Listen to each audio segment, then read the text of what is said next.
దేవుని బిడ్డలమైన మనమందరం కూడా దేవునిలో నమ్మకముగా ఉండాలి.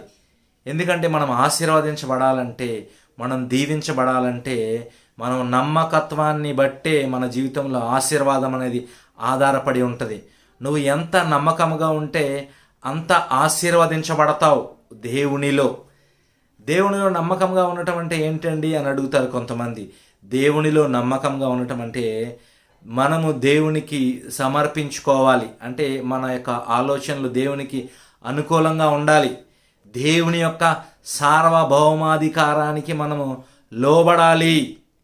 మనం దేవునికి విధేయత కలిగి ఉండాలి. ఆయన వాక్యానుసారంగా మనం జీవించే వారముగా ఉండాలి.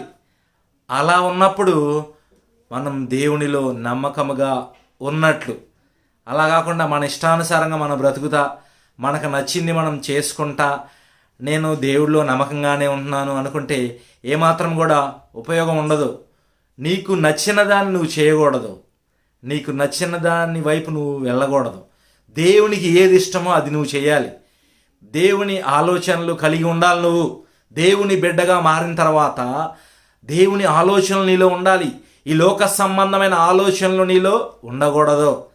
వాక్యానుసారమైన జీవితం నీకు ఉండాలి. నీ ఆలోచనలు, నీ తలంపులు, నీ ఉద్దేశాలు దేవునికి అనుకూలంగా ఉండాలి. నువ్వు చేసే ప్రతి పనిలో దేవుని నామానికి మహిమ రావాలి. అది దేవునిలో నమ్మకముగా ఉండటం అంటే. అలా ఉన్నప్పుడు దేవుడు నీ యందు దృష్టి నిలుపుతారు.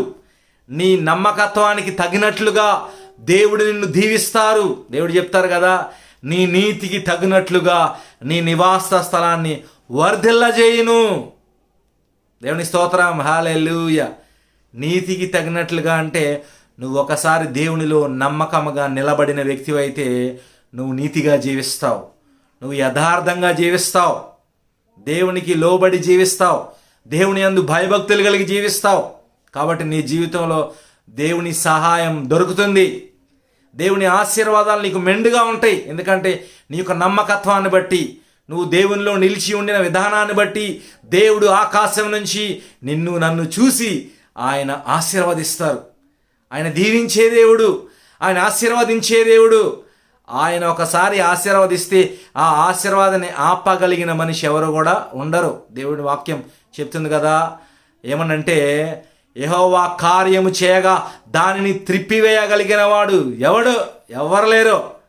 దేవుని యందు భయభక్తులు కలిగి జీవించి దేవుని యందు నమ్మకముగా, దేవునిలో నమ్మకముగా మనము నిలిచిన ఎడల అప్పుడు దేవుడు ఆయన ఆకాశ వాకిళ్ళు విప్పి పట్టజాలనంత విస్తారమైన దీవెనలు మన మీద కుమ్మరిస్తారు. అంతేగాని ఏమో మన ఇష్టానుసారంగా మనం బ్రతుకుతా, మనకు నచ్చింది చేసుకుంటా వెళ్ళిపోతా, దేవుడు నన్ను దీవించట్లేదు, దేవుడు నన్ను ఆశీర్వదించట్లేదు అంటే అది ఏమాత్రం మంచిది కాదు. దేవుని బిడ్డలమైన మనం దేవుని బిడ్డల్లాగా మనం జీవించాలి. దానికి దేవుని మనస్సు కలిగి ఉండాలి. దేవుని వాక్యానుసారంగా జీవించాలి. అలా జీవించినప్పుడు దేవుని ఆశీర్వాదాలు మన మీద కుమ్మరించబడతాయి. కాబట్టి సహోదరుడా, సహోదరి, ఈరోజు దేవుడు నీతోనే మాట్లాడుతున్నారు. నువ్వు నమ్మకంగా ఉంటున్నావా? దేవుని వాక్యానికి లోబడుతున్నావా? ఆయన సార్వభౌమాధికారానికి లోబడుతున్నావా? దేవునికి విధేయత చూపిస్తున్నావా? దేవుడు ఏది చేయమంటే అదే చేస్తున్నావా? లేకపోతే నీ సొంత కార్యాలు, నీ సొంత ఆలోచనలు చొప్పున జరిగించుకుంటున్నావా?